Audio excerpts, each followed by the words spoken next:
रंगायिवो रंगायिवो विठाई किठाई माझी कृष्णाई कान्हाई वैकुंठवासिनी जगत्रय जननी तुझा वेधू माझे मनी रंगायिवो ये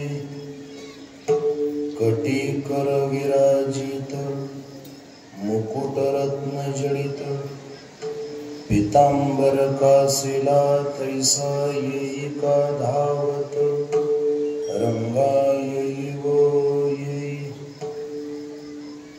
विश्वरूप विश्वंभरे गरुड कमळ नयन कमळाकरे तुझे ध्यान लागो बापर खुमा देवी वरुवो रंगायिवो रंगायिवो रंगायिवो रंगायिवो विठ्ठल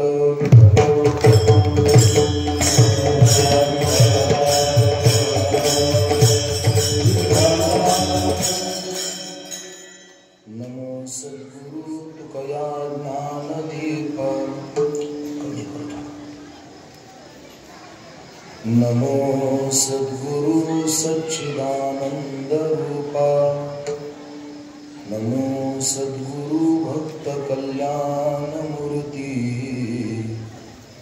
नमो सद्गुरु भास्करा पूर्ण कीर्ती या कुंदेंतु तुषारहार धवना या शुभ्रवस्त्रामृता या वीणावरदंड मंडित करा या श्वेत पद्मासना या ब्रह्माच्युत शंकर प्रभृतिभीर देवई सदा वंदिता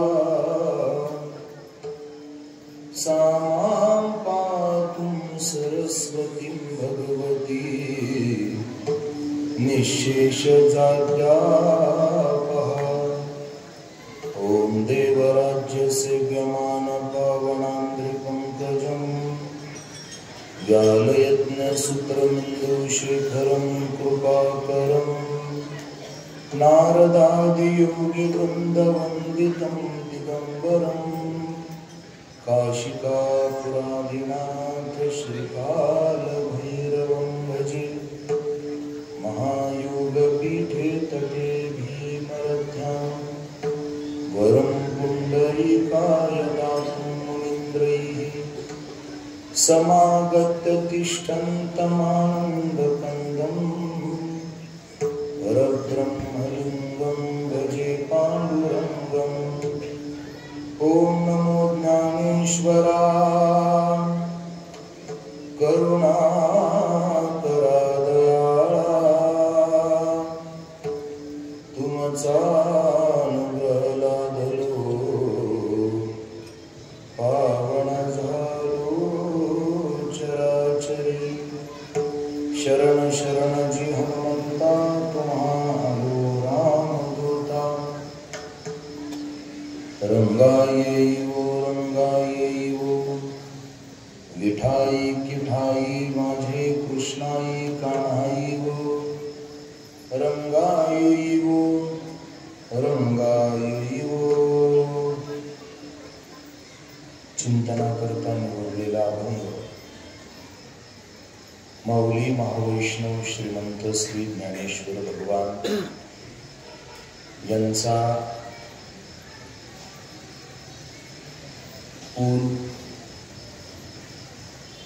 एकूण अभंग गणनेमधला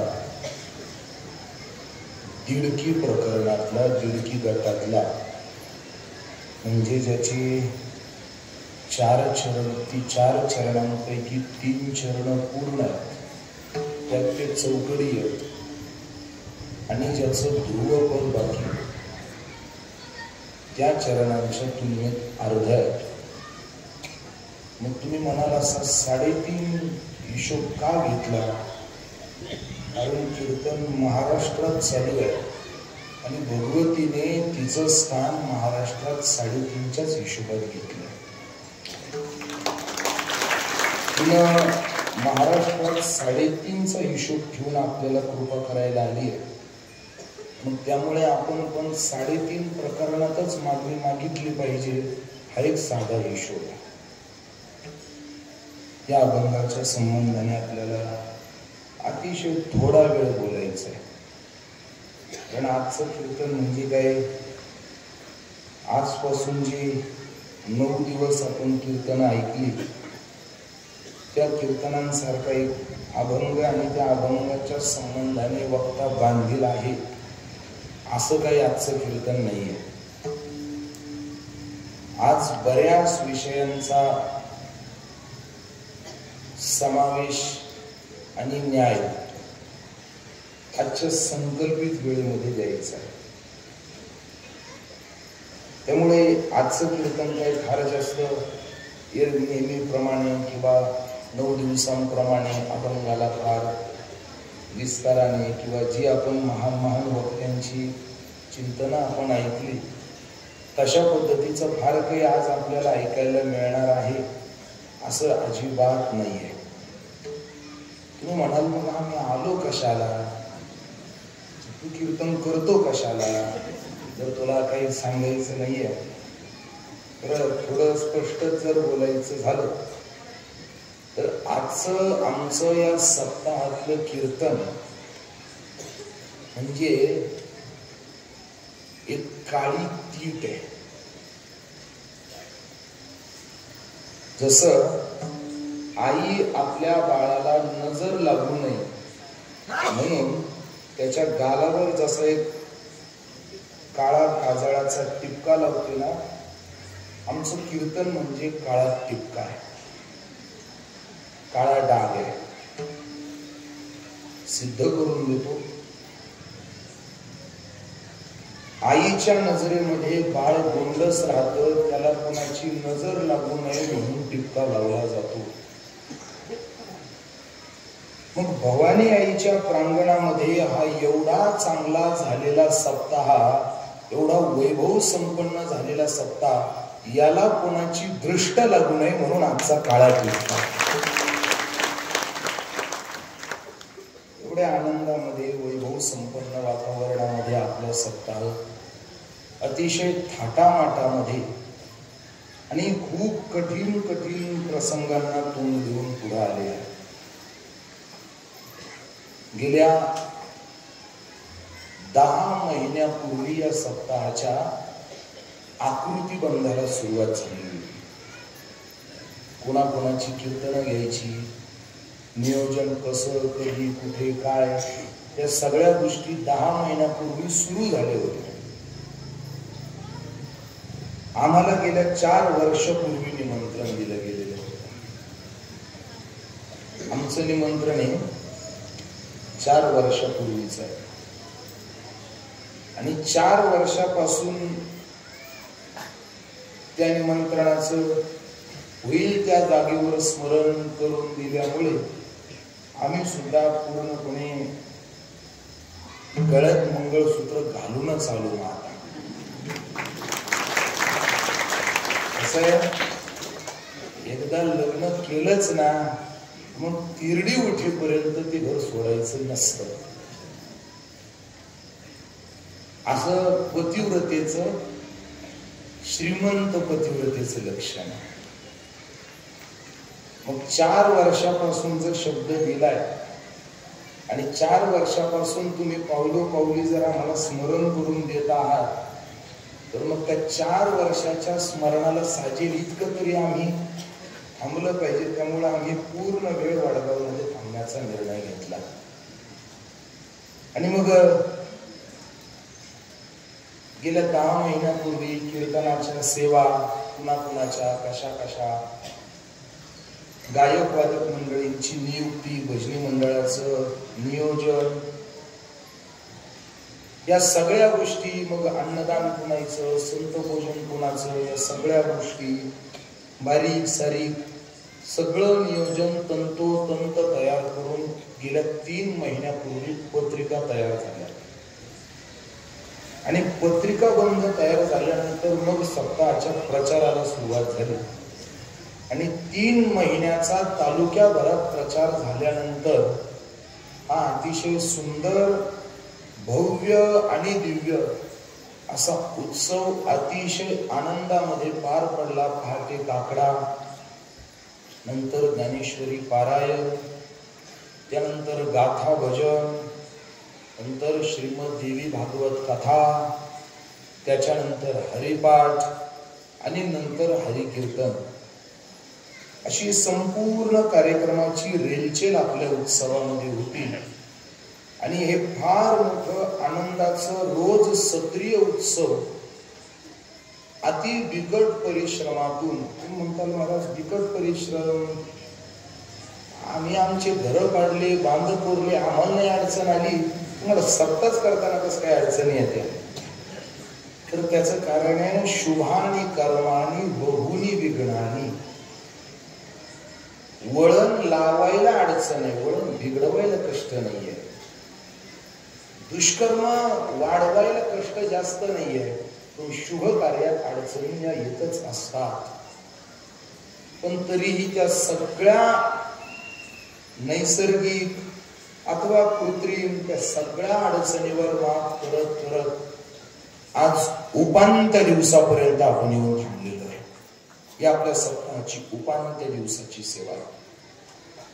उद्या काला आहे, काला झाला की मग आपला शेवट सप्ताहाचा झाला, सांगता झाली, मग डायरेक्ट पुढच्याच नवरात्राला इथं सगळ्यांनी यायचं. मला यायचं असेल तर तुम्ही या, पण आम्ही काय तुम्हाला परत 12 महिने काही इथं काय बोलवायला काम घेऊन राहिलेलं नाही.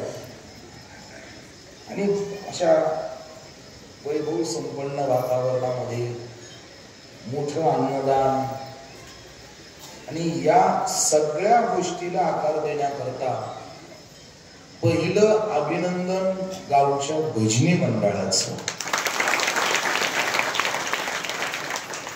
कसं आहे,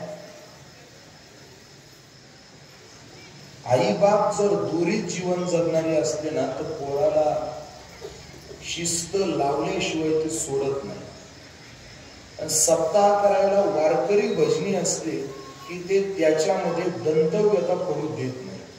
म्हणून पहिलं अभिनंदन भजनी मंडळाचं. दुसरं अभिनंदन ते म्हणजे गावातील सर्व माता भगिनी आणि पुरुष बांधवांचं, की ज्यांनी तन मन धनाने या सप्ताहाला भरगच्च सहकार्य केलं आणि सगळीच मंडळी एकत्र आली. आज हा फार मोठा संगम आहे.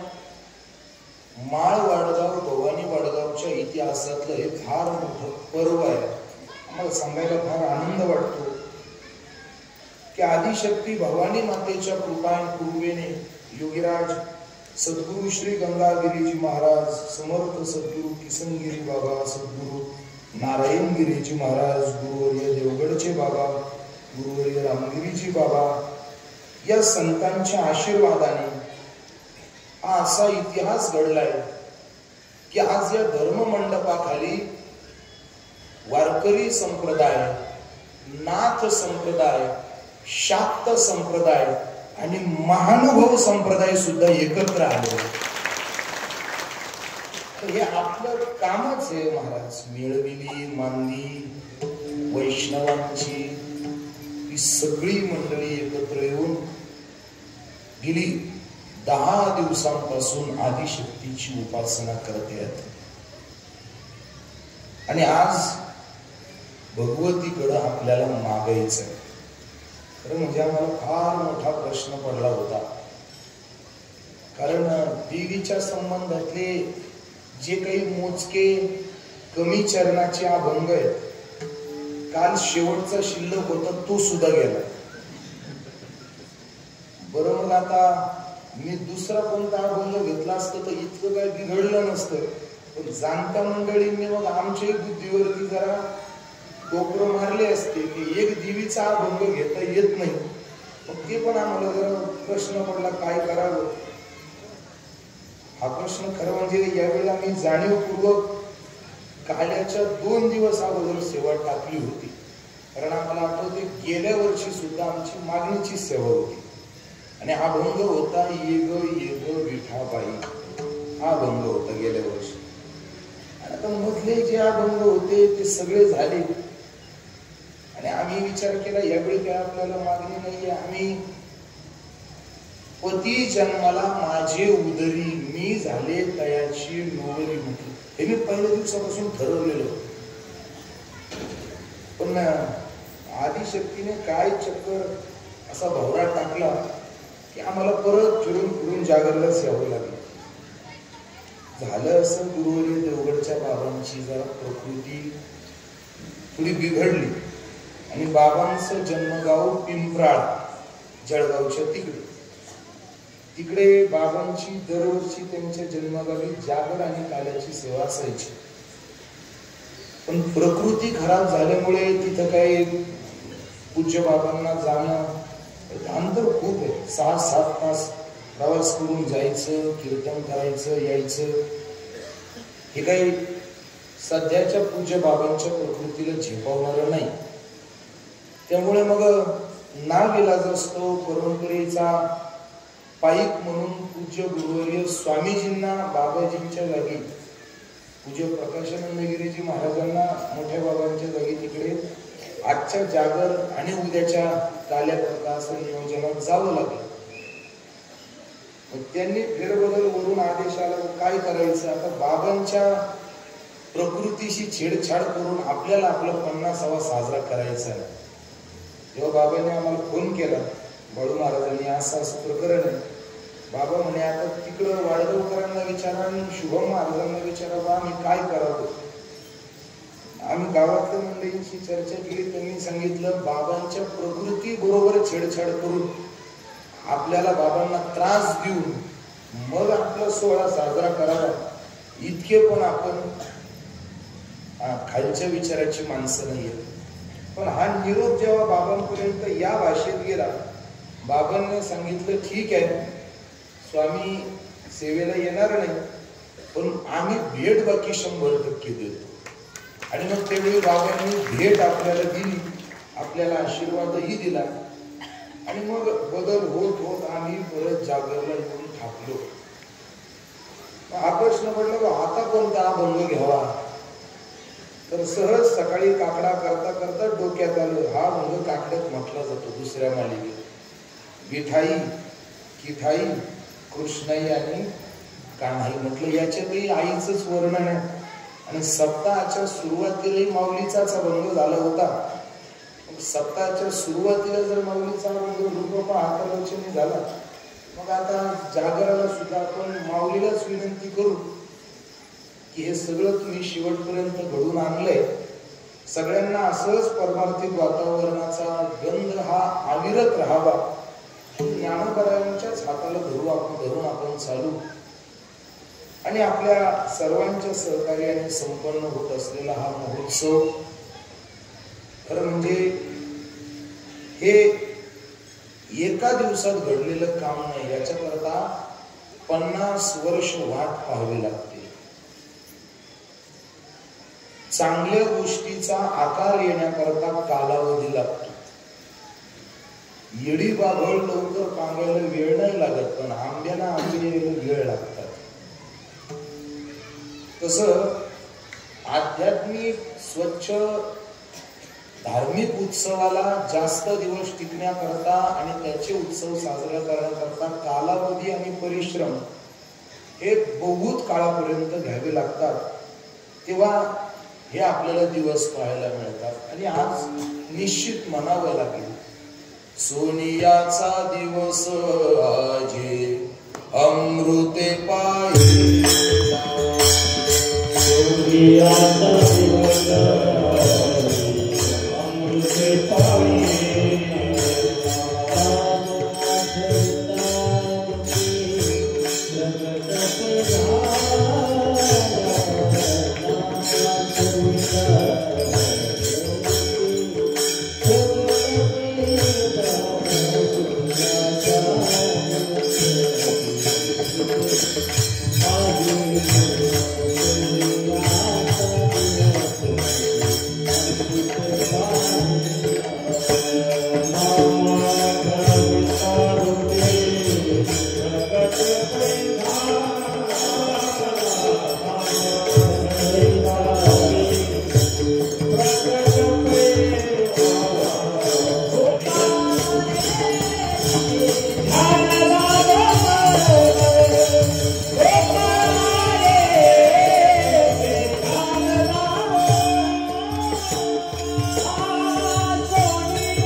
50 वर्षापूर्वी हे रोपटं लावलं, त्याचा वेळ आज गगनाला गेलेला आहे आणि त्याचा हा सुगंध खऱ्या अर्थाने दरवळतोय. म्हणून दुसरे धन्यवाद ते समस्त गावकऱ्यांचे, आणि तिसरे धन्यवाद ज्यांचे आम्हाला आवर्जून म्हणायचे ते माळ वडगाव गावातील सर्व तरुण बांधवांचे. महाराज, तुमच्याच पोरांनी इतकं काम केले, तुम्ही इतक्या हळूच टाळ्या वाजवू नका महाराज त्यांच्यासाठी.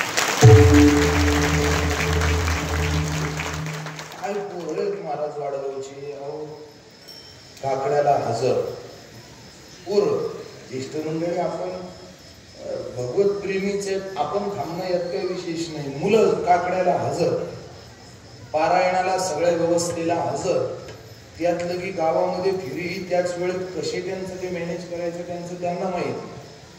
आणि ते झाल्यानंतर परत कथेलाही नियोजन करायला हजर, भजनाला सगळे मुलं हजर राहायचेच गाथा पाहिजे. असं एवढा मोठा आयाम बसायचा गाथा भजनाचा. आणि रात्री कीर्तनाचं तर काय वैभव दिसायचं. 8-9 दिवसातलं एकही कीर्तनकार असे नाहीत की ज्यांनी 50व्या वर्षाच्या वैभवात कोणती उणीव काढली. आणि याचं सगळं श्रेय, मी सगळं म्हणतोय बरं का, सगळं श्रेय जातं या तरुण बांधवांना, कारण त्यांच्याशिवाय हे शक्यच झालं नसतं मला. म्हणून तिसरे धन्यवाद, कारण एवढे लोक एका टाइम जेवायला बसते मला सोपं नाही आहे. आम्ही इथून खाली उतरलो, खाली इकडे जाईपर्यंत लगेच तिकडे कुंडलिका वर्धा अरे विठ्ठल म्हणजे पोरखेळ आहे का. इथे एखाद्याच्या घरी आजकाल जागरण गोंधळ असलं तरी पैसे देऊन लोक वाढायला लागतात. ते ठेवते ना, ते गडी माणसं काय ते वाढायला ठेवते पैसे देऊन. 500 लोक जर जेवायचे असतील तर इथं 50-50 हजाराची नुसती माणसाची फौज उभी करावी लागते. आणि इथं एका वेळी 4-5 हजार लोक जेवायला बसतात. अगदी 5 ते 7 मिनिटात पंगत वाढून होते. हे कौतुकच आहे महाराजांना, कौतुक. फार समाधान वाटतं असं पाहिल्यानंतर. आणि खरं म्हणजे या मुलांची पळपळ आम्हाला शक्ती देत होती. आपण बऱ्याच जणांनी विचारलं, महाराज पहाटे 5 पासून रात्री 9 पर्यंत कसं काय. पोरांचं धावपळ, या मुलांची आत्मीयता, महाराज हे सहजासहजी कुठं पाहायला मिळत नाही. इथं मिळालं हीच ऊर्जा आम्हाला सुद्धा, महाराज मंडळींना, या सगळ्या मंडळींना, भजनी मंडळांना खरी म्हणजे ही तरुण मुलांची ऊर्जा काम करून घेत होती. आणि सर्वात हे तिसरे धन्यवाद मुलांना करतायत. आपण सर्व मंडळी आज उपांत्य दिवसाच्या कीर्तना करतो. मी म्हटलं आजचं काही माझ्याकडनं अभंगाची काही अपेक्षा आपण करायची नाही. अगदी त्रोटक मुद्दे आपण फक्त, कारण मला सगळा गोषवारा घ्यायचा. उद्या आपल्याकडे वेळ नाही. उद्या पूज्य माऊली येणार आहेत आपल्या इथे. आता हेही आपल्याला सांगतो, आतापर्यंत कदम माऊली जेवढे आपल्या गावात येणार आहेत त्यांनी कधीही दसऱ्याच्या दिवशी पंढरपूर सोडलं नाही, कधीच सोडलं नाही आतापर्यंत. कारण तारीख जेव्हा फोन केला त्यावेळी अगोदर त्यांनी सांगितलं, महाराज मधली एखादी आम्ही तुमच्यासाठी 100% येऊ. तुम्ही एवढे मोठे उत्सव इकडे करताय ना, आम्ही यायचं नाही असं काय मी करणार नाही, पण तुम्ही आम्हाला मधली तारीख द्या. म्हटलं माऊली मध्ये नाही, म्हटलं आपल्याला काल्याची सेवा करावी लागेल. आपल्याला आश्चर्य वाटेल. त्यांनी सांगितलं, बाबा म्हणे आम्ही आतापर्यंत दसऱ्याच्या दिवशी क्षेत्र सोडलेलं नाही. फडाचे नियम आहेत काही. आम्ही गावकऱ्यांच्या वतीने, गावकरी मंडळींनीही त्यांना कळकळीची विनंती केली, देवगडवरूनही आदेश केला. आणि हे सगळं एकखटी ताकद लागली. आणि त्यांनी त्यांच्या आयुष्यात कधीही न घेतलेला निर्णय उद्या वाडगावकरांसाठी घेतला आणि ते उद्या काल्याला येऊ राहिले आपल्याला. खरं म्हणजे हे तुमच्या सर्वांचं आणि तुमच्या पूर्वजांचं पुण्य आहे की एक चांगली गोष्ट घडते. आम्ही त्या दिवशी सांगितलं, प्रमोद महाराज जगतापांसारखी व्यक्ती 40 वर्षापूर्वी नेवाशामध्ये आली होती. इकडे श्रामपूर तर नाहीच, पण तिथं सुद्धा ते ज्ञानेश्वरी मंदिरात आले होते, पण त्या गावात नव्हते आले. त्याच्या अगोदर ते कधी आले असतील नसतील हा इतिहास झालाय. नगरच्या अलीकडे प्रमोद महाराजांसारखी व्यक्ती फक्त वाडगाव मध्ये माळवडगावात गेली. आपल्याला निरोप द्यायला मला फार समाधान वाटते की आपण त्या दिवशी जी शिस्त आणि शांतता दाखवली त्यावरती महात्मे इतके प्रसन्न आहेत.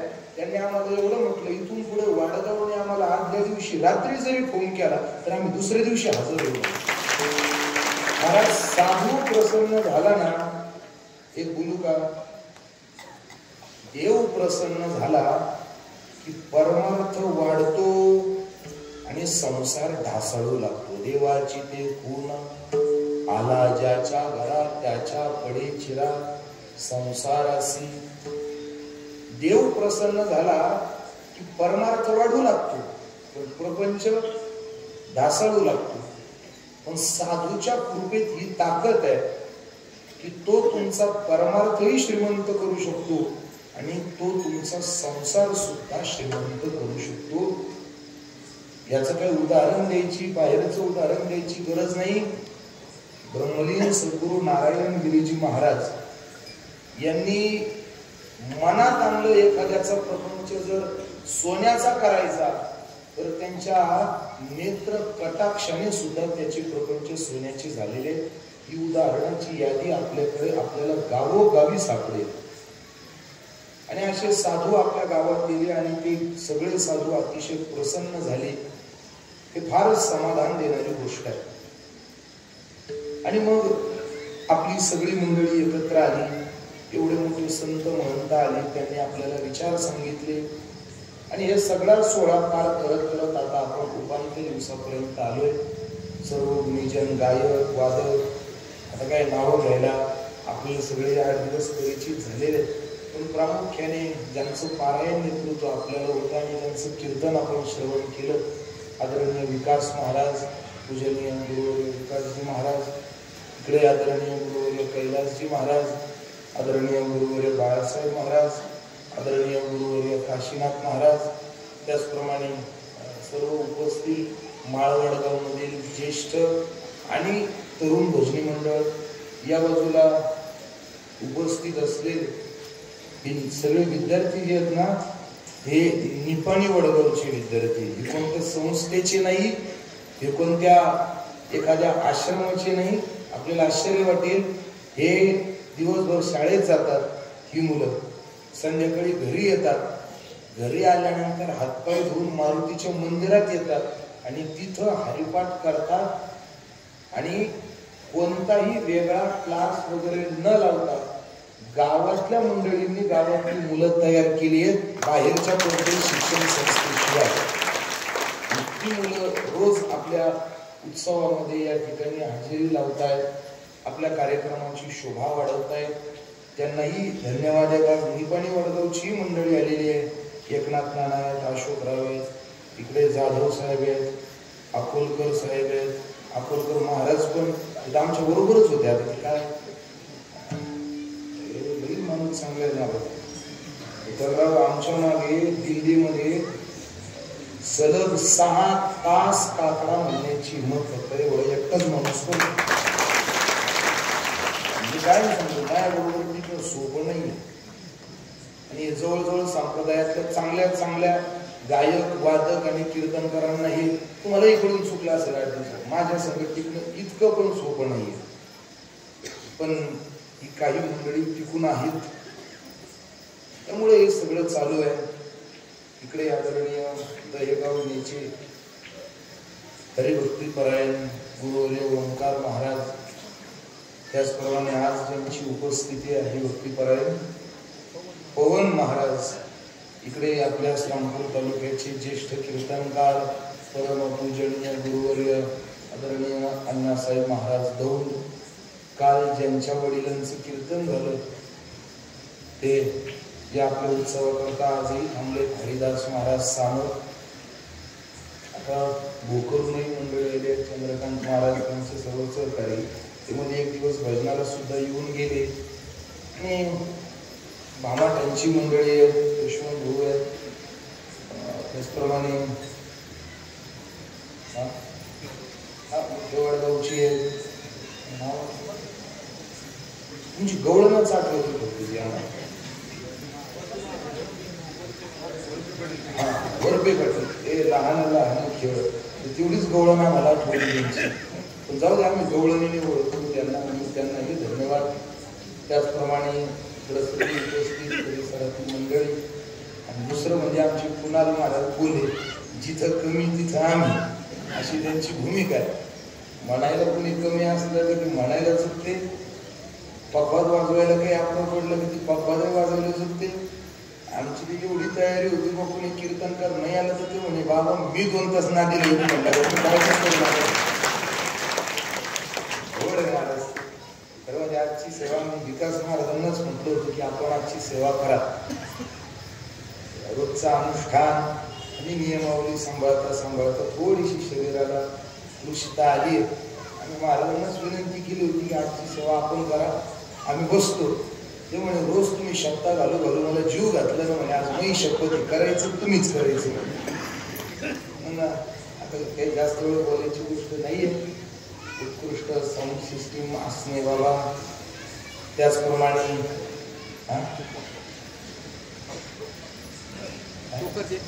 हा येतोय मी हळूहळू एका गावात. आज मी याच्याकरताच उभा आहे. मी म्हटलं ना, मी त्यामुळे अगोदरच कबूल केलं. आज माझ्याकडनं हा भंग चिंतन हे काही होणार नाहीये. मी फक्त आज सगळ्या सप्ताहाचा गोषवारा देण्याकरता उभा आहे. 9:15 झाले, 15 मिनिटात उरकवायचंय आपल्याला. 9च्या पुढे काही जास्त जायचं नाही आपल्याला. खोकरची मंडळी आहेत, मुठेवाडगावची मंडळी आहेत, भोकरची मंडळी आहेत, अशोकनगर फाट्याची मंडळी आली, वडाळ्याची मंडळी. आज लईच गावं आली. आज मलाच धांदल उरायले, कोणाचं गाव घेऊन कोणाचं नाही. बरीच मंडळी आली. त्यामुळे आता आम्ही सर्वांना एकत्रित नमस्कार करतो आणि राहिलेल्या 5-7 मिनिटांमध्ये अभंगाचा भाव सांगतो आणि सेवेला विरामाकडे न विठ्ठला.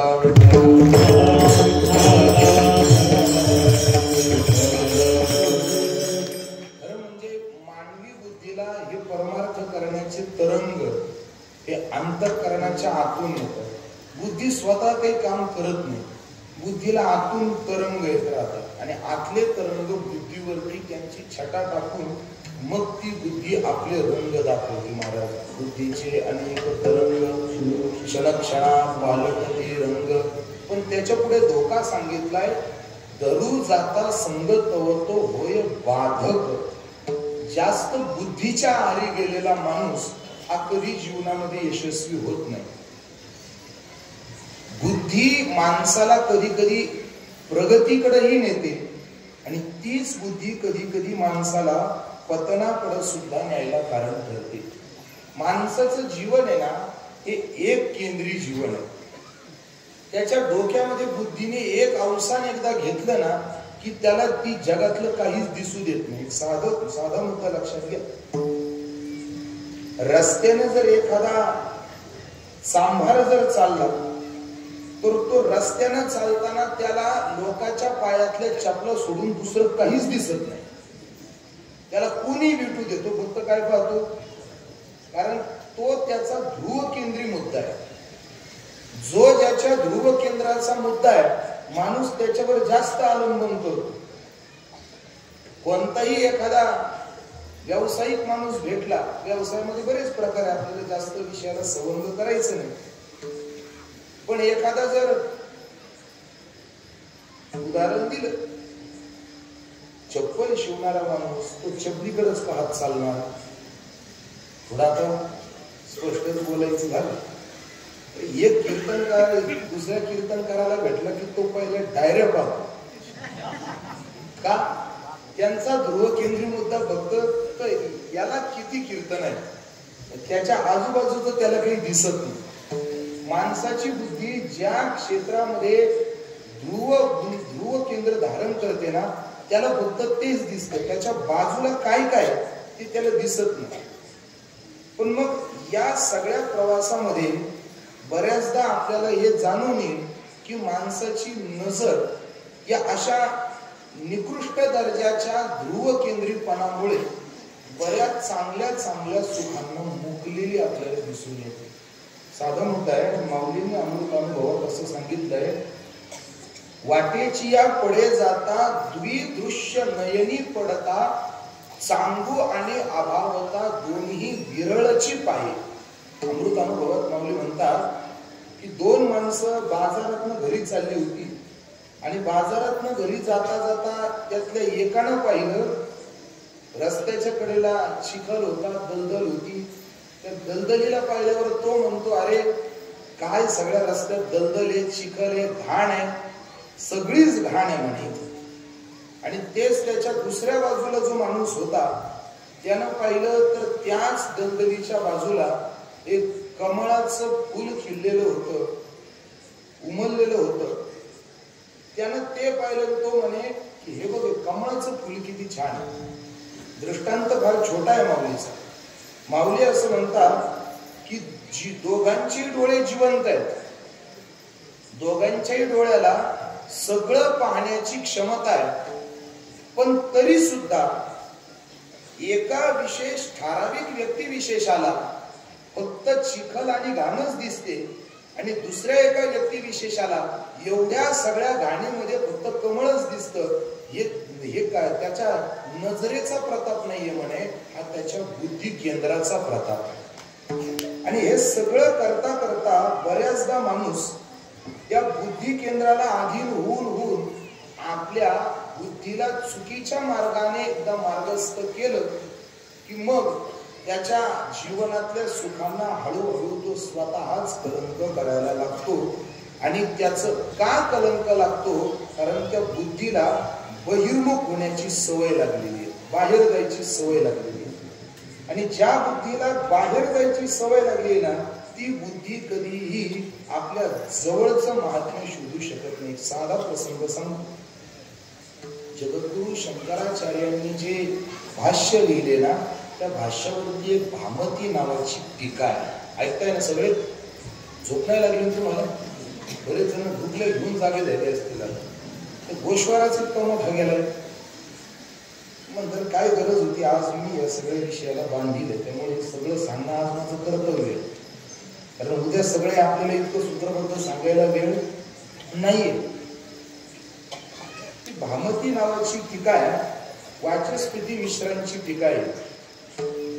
काय झालं म्हणे की वाचस्पती मिश्रा ती टीका लिहित होते आणि ती टीका लिहिता लिहिता युवा अवस्थेमध्ये त्यांनी तरुण अवस्थेमध्ये त्यांनी ती टीका लिहायला सुरुवात केली.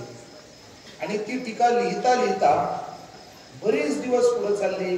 त्या काळामध्ये त्यांच्या आई वडिलांनी विचार केला की आपल्या मुलाचं लग्न पण केलं पाहिजे. मिश्राजींचं लग्न झालं. पती पत्नी दोघं राहू लागले, पण त्यांचं लिखाण काय बंद झालं. 1 वर्ष 2 वर्ष बरेच वर्ष लिखाण चाललं, बराच काळ लिखाण चाललं. एक दिवस अशी घटना घडली, संध्याकाळची वेळ, लिखाण जवळ आटोपतच आलं होतं, उरकत आलं होतं लिखाण. आणि संध्याकाळची वेळ असल्यामुळे सूर्य खाली गेला होता आणि दिव्यातली वात जळून अगदी बारीक राहिली होती. ते आपले नजर बारीक करून लिहित होते. वाचस्पती मिश्रा काहीतरी लिहित होते, त्यांचं भाष्य चालू होतं. तेवढ्यात मंदावलेली दिव्याची ती ज्योत अचानक थोडी वाढली.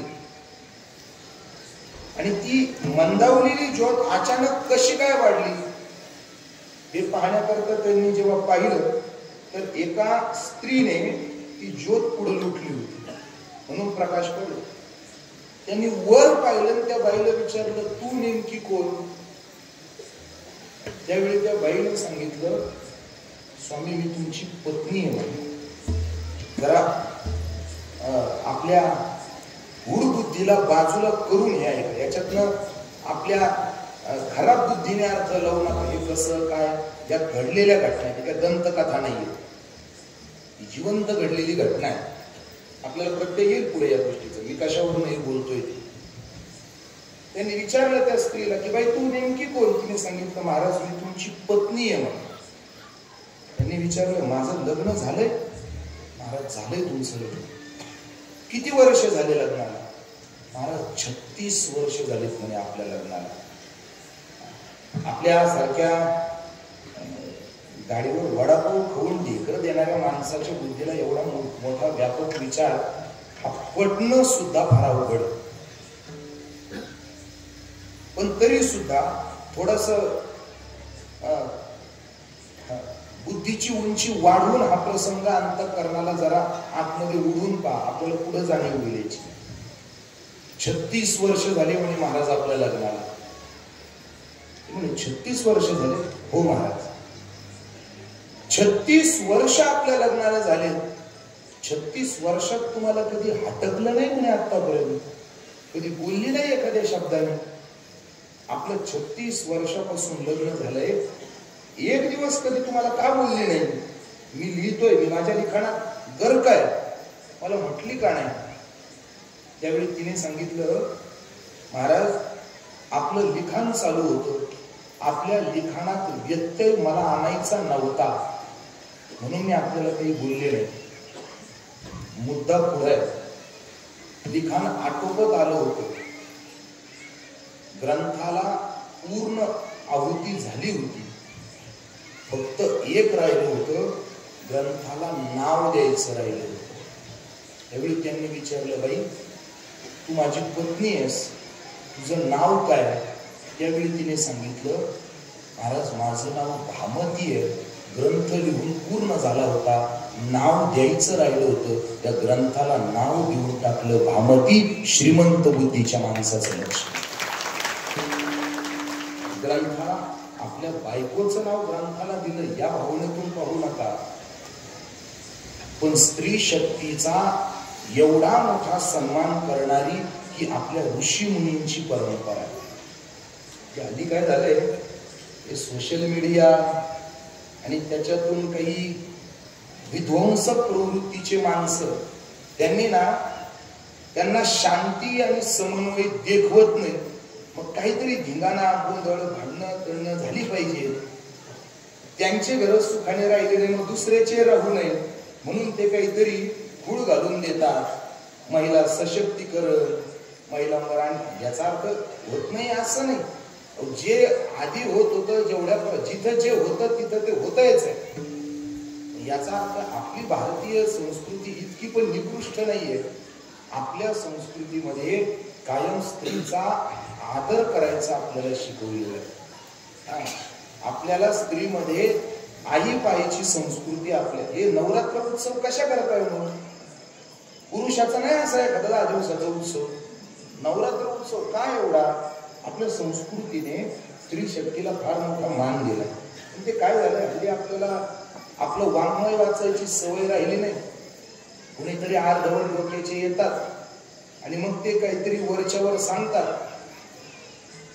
त्या काही लोकांनी मनुस्मृतीचा धिक्कार केला. मनुस्मृती, त्यांना असं वाटतं मनुस्मृतीने अन्याय केलाय. काही बायाच आम्हाला सांगतात, ते अर्धवट डोक्याच्या शिकलेल्या बाया आहेत, नावाने सांगत मी तुम्हाला, आपल्याच तालुक्यातले आहेत.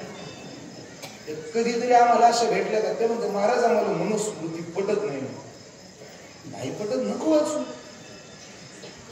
ज्याला जे पटत नाही ना त्याने ते करू नये. पण आमचं असं म्हणणं आहे, जे करताय ना त्याला बळ डोकं द्यायला तुम्ही जाऊ नये. पण काही लोकांना ती सवय लागली. काही महिला आहे आपल्या, आम्हाला काही त्यांच्यावर टीका करायची नाही किंवा त्यांच्याविषयी काही वाईट बोलायचं नाही. पण एक घडली घटना तुम्हाला सांगतो. काही आपल्याच तालुक्यातल्या काही शिकलेल्या महिला आहेत, थोडा अजून पुढे जो काही राजकीय क्षेत्रातल्या अर्धवट शिकलेल्या महिला आहेत, त्यांनी आम्हाला एकदा म्हटले की महाराज आम्हाला मनुस्मृती मान्य नाही, द्या सोडून. नाही पण मग मान्यच नाही. मग मी विचारलं का, काय अडचण आहे? त्यावेळी त्यांनी सांगितलं की त्याच्यामध्ये महिला स्त्री जातीवर, स्त्री शक्तीवर सगळे लादलेले आहेत म्हणून. पुरुष संस्कृती त्यात श्रेष्ठ सांगितले आणि स्त्री संस्कृती त्यात निकृष्ट सांगितली. मग मी म्हटलं तुम्ही मनुस्मृती वाचली का? ते म्हणे नाही, वाचता येत नाही का, ती संस्कृत मध्ये. मग मला एकच म्हणायचं, तुम्ही जर ते वाचलं नाही, तर तुम्ही तुमच्या मनाने कोच काय अर्थ लढवता नाही. मी म्हण नाही म्हण महाराज, आम्ही कोणाचं तरी ऐकलंय, कोणाचंही उपऱ्या सुपऱ्याचं ऐकायचं आणि आपले डोके खराब करून घ्यायची घाण सवय लागली आहे. त्यावेळी आम्ही एक श्लोक त्यांना सांगितलं ग्रंथात. यत्र नारीस्तु पूजन्ते रमन्ते तत्र देवता. हा श्लोक तुम्हाला मान्य? हो म्हणे महाराज, आम्ही ऐकलंय किती वेळा.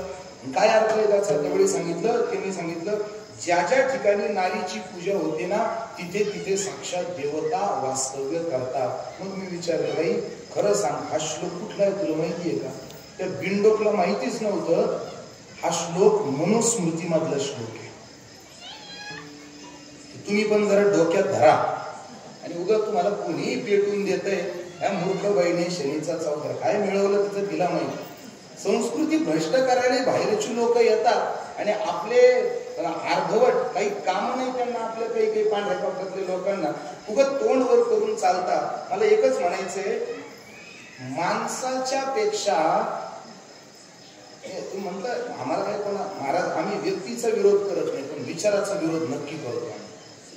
कारण ते विचार भूतकाळातही कोणाच्या कल्याणाचे नव्हते आणि भविष्यातही कोणाच्या कल्याणाचे नसणार आहेत. अशा विचारांना जी माणसं घेऊन समाजाचं नेतृत्व करतात, त्या माणसांच्या विचारांना काय म्हणून साथ द्यायची, हा फार मोठा प्रश्न आहे. आपल्या संस्कृतीमध्ये आपल्या ऋषी मुनींनी बुद्धिस्थैर्याची भावना पाहता मोठमोठ्या विचारांचं आंदोलन करून स्त्री शक्तीला फार श्रेष्ठ आणि महान बनवलेलं आहे. मग हे जे आचरण शुद्ध घडतं, हे इंद्रिय ज्याच्या आधाराने चालतात ना, ती बुद्धी आहे. मला हे सांगायचं होतं, ती बुद्धी आहे. इंद्रियांची अधिष्ठिती स्वामिनी बुद्धी आहे आणि ती अधिष्ठाती स्वामिनी बुद्धी ही चांगली पण आहे आणि वाईट पण आहे. ती अशी काहींकडे वाईट दृष्टीने बाहेर इंद्रिय त्यांची काम करतात, पण काही काही मंडळी अशीही आहेत की ज्यांची बुद्धी अजूनही प्रज्ञ आणि शुद्ध आहे. ऋतंभरा प्रज्ञ असलेली माणसं कधीही अविचारानं वागत नाही. का तर त्यांनी त्यांची इंद्रिय अंतर्मुख केलेली आहेत आणि अंतर्मुख केलेली इंद्रिय आत बसून काय करतात, तर आत गेलेली इंद्रिय, अंतर्मुख झालेली इंद्रिय आतमध्ये सुविचाराचं कुविचाराचं एक वर्गीकरण, चाचू चेनी सांडसे खंडीजे पय पाणी राजहंसे, तुझं ज्ञान विज्ञान तैसे वाटून देऊ. जसं राजहंस दूध आणि पाणी वेगळं करतं, तशी अंतर्मुख झालेली बुद्धी या सगळ्या गोष्टीचं सुविचाराचं कुविचाराचं विघटन करून ते ध्यानामध्ये त्या सगळ्या गोष्टींचा पडताळा करते आणि मग चातुर्य वर्णन अशा प्रकारची ही शृंखला जगामध्ये अबाधित करते. मग नेमकं अशा महापुरुषांनी कोणत्या प्रकारचं ध्यान केलं की त्यांच्यामध्ये सज्जनता वाढायला लागते, तर त्या ध्यानाची कक्षा आणि मर्यादा माऊली सांगतात अभंगाच्या शेवटच्या. विश्वरूप विश्वंभरे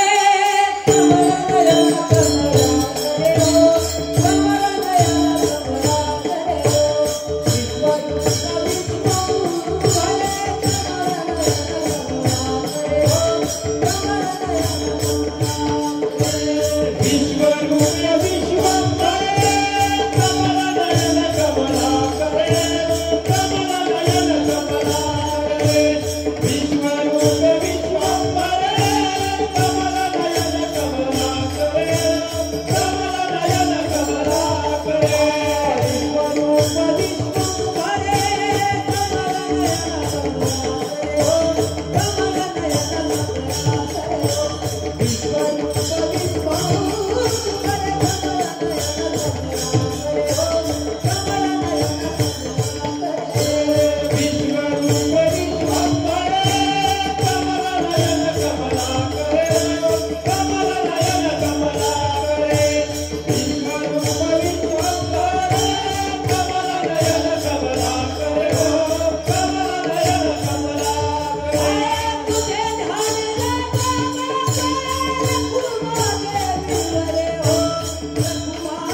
गजनी मंडळीने मला सांगितलं होतं 9:30 पर्यंत कीर्तन करा, 600 उशीर झाले, तसा उशीर झाला.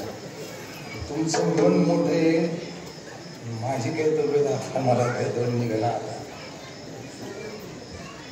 चला जास्त पातळ करण्यात मजा. विश्वरूप विश्वंभरे कमल नयन कमला करे, तुझे ध्यान लागो बाप रखुमा देवी हो. सज्जन माणसाला कायम परमेश्वराचं ध्यान राहतं आणि दुर्जन माणसाला कायम इतरांचं ध्यान राहतं. शांत, थोडं शांत बसा. 2 मिनिट मी थांबवलं, कंबर सोडले, कीर्तन संपलं. बरोबर 9ला कीर्तन संपलं. तिकडे जरा शांत करा बरं पाठीमागे. फक्त शांत करणाऱ्याने त्यांचा आवाज वाढवला. शांत, थोडं 5 मिनिटं शांत बसा. सज्जन माणसं देवाचं ध्यान करतात आणि त्याचीच अपेक्षा करतात, आणि जी माणसं सज्जन नाही ती कायम दुसऱ्याकडे पाहून आपलं जीवन चालवतात. समाज माझ्या बाबतीत काय विचार करील, लोक मला फार कुतूहल वाटतं. लोकांना दुर्वृत्तीमध्ये जीवन जगताना समाजाची भीती वाटत नाही, पण चांगलं काम करताना लोक काय म्हणतील याची कायम भीती. खरं म्हणजे कुणाला वाईट काम करताना भीती वाटली पाहिजे समाजाची. आता सगळं उलट झालेलं आहे. सज्जन माणसं ही देवाचं ध्यान करतात. विश्वरूप विश्वंभरे कमळनयना कमळांबरे तुझे ध्यान लागू बाप रत्ना देवी बरोबर. माऊली म्हणतात देवा मला तुझं ध्यान लागलं पाहिजे. बरं नुसतं ध्यान लागून जमणार नाही. माझ्या चित्तात तू ये. कसा ये? कटिकर विराजे मुकुट रत्न जडित पितांबर कासला तैसा येई का भावत. तू ये बाबा. तू कुठला आहे? तू का इथलाच आहे असं नाही. मूळ तुझं स्थान वेगळं आहे. वैकुंठ वासिनी जगत रे जननी. काय आहे? कारण तुझा वेधू माझे मनी. मी काही इतर गोष्टीमध्ये आपल्या मनाला गुंतवणारा नाहीये. माझी इच्छा फक्त तुझ्याशी आहे. एक धरीला चित्ती आम्ही रखुमाईचा पती अनेक विषय ते तृणाची समान. आम्हाला बाकी कोणत्या गोष्टीची चाड नाही. म्हणून तू रंगाये ओ रंगाये. इथं रंगा शब्द जो आलेला आहे ना हा देवाला उद्देशून नाही आलेला. बरेच जणांना वाटतं देवाला उद्देशून. अजिबात नाही. देवाला उद्देशून आलेलं नाहीये. भक्तीच्या ज्ञानाच्या अशा अनेक कंपनाने अंतर्भूत झालेला जो माऊलींचा आतला कंद आहे त्या कंदामध्ये भक्तीच्या आणि ज्ञानाच्या सुसूत्रतेने जो आतला जो एक विशिष्ट रंग तयार झालेला आहे ना देवा त्या रंगात तू ये. या रंगात ये बाबा. रंगा म्हणजे देवाला कोण रंगा म्हणून हाताने मानलेली काही. रंगात ये. कुणाला ये? विठाई किठाई कृष्णाई कान्हाई. आता इथं विठाई लक्षात येते, कृष्णाई लक्षात येते, कान्हाई लक्षात येते, किठाई लक्षात येत नाही. तेवढं 2 मिनिटात सांगतो म्हणजे अभंग कळल्यासारखा झालं. जसं पण आपल्याला फक्त अभंगच कळण्याशी आजचं कर्तृत्व होत. किठाई हा शब्द आहेत ना कानडी प्रदेशातून आलेला आहे. या 4 शब्दांना जर मराठी व्याकरणाची वेळ नाही आहे. खरं म्हणजे व्याकरणाची नाही शिकरणाची वेळ आहे. शिकरणाची वेळेला व्याकरण सांगणं काही चांगल्या वक्तेचं लक्षण नाही. ऐकून तर ठेवा. सोपं आहे. विठाई विठ अधिक आई विठाई. किठाई किठ अधिक आई किठाई. कृष्णाई कृष्ण अधिक आई कृष्णाई. आणि कान्हाई कान्हा अधिक आई म्हणजे कान्हाई. मग विठाबाईला आता हे सगळ्यांना माहिती आपण रोजच हे ऐकलंय. विठाई कृष्णाई. किठाई काय तर किठ हा शब्द जो आहे ना कठ या रंगापासून. कठ नाम काळा. कठ शब्दाचा अर्थ आहे काळा. काळा कुळकुळीत. आईचाची काळा अनादी बहु काळा. जो पक्का काळा आहे ना त्याला कानडी भाषेमध्ये किठ कठ असं म्हणतात. आणि त्याचंच वर्णन मातृतेच्या भूमिकेमध्ये माऊलींनी पाहिलं. म्हणून किठ अधिक आई किठाई. म्हणून तिला आपल्या रंगात बोलवलंय. विठाई कुठाई माझे कृष्णाई कान्हाई रंगाई ओ रंगाई. अल्पबुद्धी अल्पमतीप्रमाणे अभंगाचा भाव सांगण्याचा प्रयत्न केला. आपली वेळ सुद्धा संपलेली आहे. आता यानंतर जय विठ्ठल होईल. भैरवी घ्यायची कधीतरी हा म्हणा घ्यायची घेतो विनोद घ्या. ऐका. कारण भैरवी का टाळली? कारण मी सुरुवातीलाच भैरवी घेतली आज. मला माहिती आज नंतर भैरवी वेळ पूर्ण नाही. रूपा आताची चाल आज कोणती होती? तुम्ही म्हणताल भैरवी चालती का? नारायणगिरी महाराजांनी जे केलं ते आमच्यासाठी शास्त्र आहे. आम्हाला काय बाकी किंवा आम्ही काही वेगवेगळे शास्त्र वाचत नाही किंवा फार लई काही मोठं आम्हाला संगीतातलं असं काही आमचं नाही. पण साधू जे करतो ना आमचे चैतन्य महाराज फार गोड सांगतात ते. साधू संत शास्त्र करून जगत नाही. मग ते जे जगतात ते शास्त्र असतं. नारायणगिरी महाराज म्हणायचे ना तिथं आम्हाला वारकऱ्यांना ही परवानगी मिळाली. बाकीची नका का म्हणे ना. पण रूपाची रूपावली ही घ्यायला आम्ही काय मागं पुढं पाहत नाही. ज्याला कोणाला लई त्रास आहे ना त्याने आमचं ऐकू नये. का? आमचे बाबा करायचे आम्ही करतो. यद्यदाचरिता श्रेष्ठ हा. म्हणून भैरवी सुरुवातीला झालेलीच त्यामुळे शेवट झालीच पाहिजे असं काही आग्रह नाही. पण आता जे विठ्ठल होईल भजनी मंडळ खाली बसतील, भजनी मंडळ खाली बसलं म्हणजे तुम्ही उठायचं असं अजिबात नाही. जोपर्यंत उद्याच्या संपूर्ण सूचना होत नाही तोपर्यंत महिला आणि पुरुष, मंडपाच्या आतले पण, मंडपाच्या बाहेरचे पण, इथं बसलेले, मंडपाच्या बाजूला बसलेले, दुकानाच्या गल्लीवर बसलेले सगळेच एकाने सुद्धा जागा सोडायची नाही. तुम्हाला तुमची शपथ आहे. जर उद्या काही नकारता काही झालं तर परत माझ्याकडे यायचं नाही. मी तुम्हाला आधीच सांगून ठेवलंय. मी 7 दिवस काकडा केला माणूस आहे. बोला फुलाची गाठ पडली तर आपल्याकडे काही कोणी यायचं नाही भांडायला. त्यामुळं जोपर्यंत शेवटची सूचना होत नाही तोपर्यंत विनंती आणि सूचना कुणीही जागा बर आदरणीय विशाल महाराज जागा नाही. आदरणीय विशाल महाराज गिरणी झालेले कसं मधूर हे असं बाजूबाजू न्या मध्ये इथून शिरा कडाकडा न्या पुढं तर यावं लागत नाही. आदरणीय विशाल महाराज गिरणी आपल्या उत्सवाला भेट द्यायला आले, त्यांनाही धन्यवाद. त्यांचंही आपण टाळ्या वाजवून स्वागत करायचं. त्यांनाही खूप खूप धन्यवाद. सेवेला या ठिकाणी विराम. विठ्ठल जय जय.